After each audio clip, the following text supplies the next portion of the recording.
السلام علیکم ورحمۃ اللہ وبرکاتہ۔ آج ہم پڑھتے ہیں سبق نمبر 32۔ سبق کا نام ہے مطالعہ اور آموختہ۔ مطالعہ کا مطلب ہے اپنے سبق میں غور کرنا، آموختہ کا مطلب ہے پچھلا سبق۔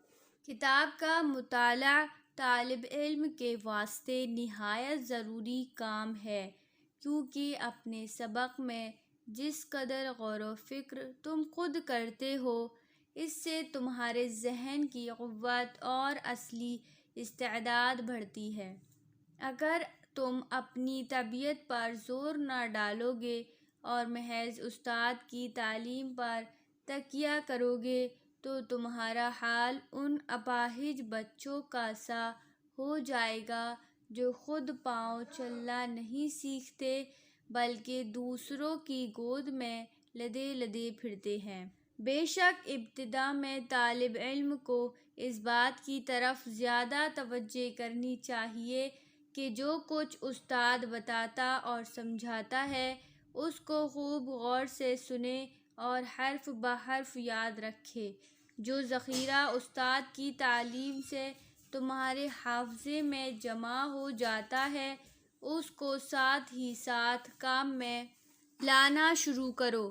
جو علم تم کو روز بروز حاصل ہوتا ہے اس کو کام میں لانے کا یہی طریقہ ہے کہ اپنے آئندہ سبق کا مطالعہ کیا کرو، یعنی اسے بغیر کسی مدد کے اپنے آپ پڑھو۔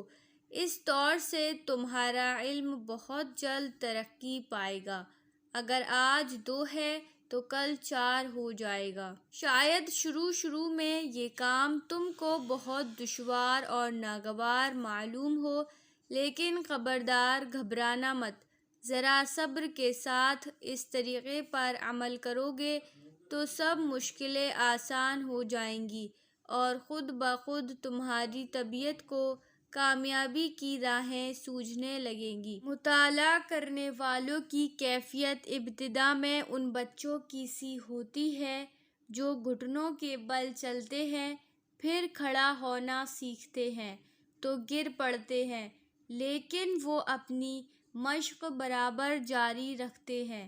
آخر ایسے شہزور چست و چالاک بن جاتے ہیں کہ اپنی دوڑ دھوپ کے آگے اونچے ٹیلوں اور گہری خندقوں کی بھی کچھ اصل نہیں سمجھتے۔ مطالعے کے یہ معنی نہیں کہ 1-2 بار آئندہ سبق سرسری طور پر دیکھ بھال لیا، جو سمجھ میں آیا سو آیا، باقی اس بھروسے پر چھوڑ دیا کہ استاد سے یا کسی ہوشیار ہم سبق سے دریافت کر لیں گے۔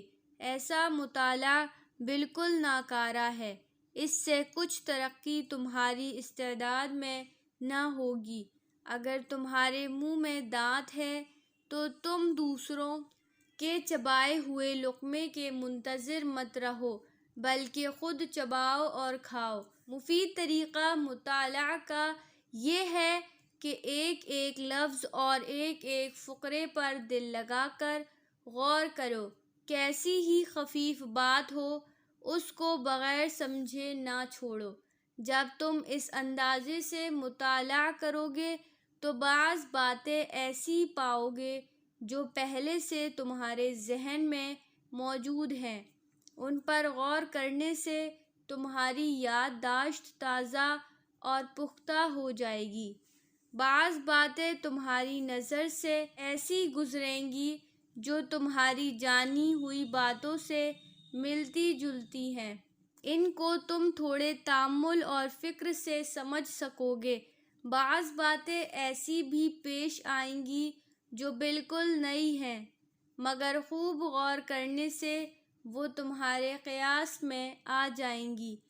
اس وقت تم کو ایسی مسرت حاصل ہوگی گویا تم نے ایک نیا ملک فتح کیا۔ اس کامیابی کے بعد تم کو خود حوصلہ ہوگا کہ آؤ آگے بڑھ کر دوسرا جھنڈا فتح مندی کا بلند کریں۔ ایسے مطالعے کے بعد تم سبق پڑھو گے تو جو کچھ اپنے استاد کی زبان سے سنو گے اس کا یاد رکھنا اور سمجھنا بھی تم کو آسان ہو جائے گا۔ مطالعے کے لیے ایک خاص وقت مقرر کرو۔ تنہا جگہ میں بیٹھو جہاں کوئی غل مچانے والا یا بات کرنے والا نہ ہو، نہ کوئی کھیل تماشے کی چیز سامنے ہو جس کے سبب سے تمہارا دھیان نہ بٹے۔ چلا چلا کر پڑھنے یا گنگنانے کی عادت نہ ڈالو، بلکہ ہمیشہ چپ چاپ مطالعہ کیا کرو تاکہ غور و فکر میں خلل نہ پڑے۔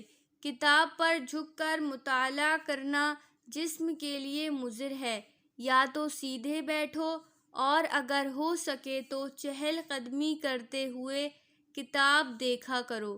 اگر کتاب کے مطالعہ سے طبیعت اکتا جائے تو فوراً کام تبدیل کر دو اور کوئی دوسری کتاب یا دوسرا مضمون اختیار کرو۔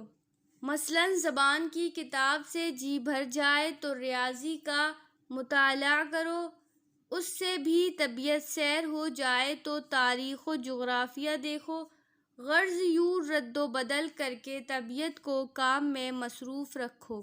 جس طرح مطالعہ طالب علم کو ترقی کے زینے پر چڑھاتا اور اس کے ذہن کی قوت بڑھاتا ہے، اسی طرح آموختہ پر نظر کرنا بھی کامیابی کا بڑا گر ہے۔ جن باتوں کو تم نے آج اس قدر محنت اور مشقت سے سیکھا ہے، اگر بے پرواہی سے ان کو بھلا دیا تو افسوس ہے کہ تمہاری تمام محنت اور وقت رائیگاں گیا۔ تیلی کے بیل کی مانند مت بنو جس نے تمام دن سفر کیا اور پھر وہیں کا وہیں رہا۔ تم کو چاہیے کہ جو کچھ اپنی محنت اور وقت کے عوض میں حاصل کرتے ہو اس کی خوب حفاظت کرو۔ جو آج سبق پڑھ چکے ہو اس کو پھر دیکھ لو۔ اسی طرح ایک ہفتے کی خواندگی دوسرے ہفتے میں اور ایک مہینے کی دوسرے مہینے میں دہراتے رہو۔ جو طالب علم اپنے کام میں اس طرح دل سے توجہ اور کوشش کرے گا تو امید ہے کہ علمی خزانے میں ایک کوڑی کا گھاٹا نہ آنے پائے گا۔ دن دونا رات چوگنا بڑھتا جائے گا اور دن اس کو جگت سیٹھ بنائے گا۔ یاد کرو ہجے اور معنی۔ مطالعہ کا مطلب ہے اپنے سبق میں غور کرنا۔ غور کا مطلب ہے فکر۔ تکیہ کرنا کا مطلب ہے بھروسہ کرنا۔ ذخیرہ کا مطلب ہے جمع کیا ہوا مال۔ شیزور کا مطلب ہے طاقتور۔ خفیف کا مطلب ہے ہلکا۔ قیاس کا مطلب ہے اندازہ۔ مسرت کا مطلب ہے خوشی۔ سیر کا مطلب ہے طبیعت بھر جانا۔ عوض کا مطلب ہے بدلہ۔ تو یہاں تک ہمارا سبق نمبر 32 کمپلیٹ ہو چکا ہے۔ امید ہے آپ کو آج کا سبق اچھے سے سمجھ آیا ہوگا۔ السلام علیکم۔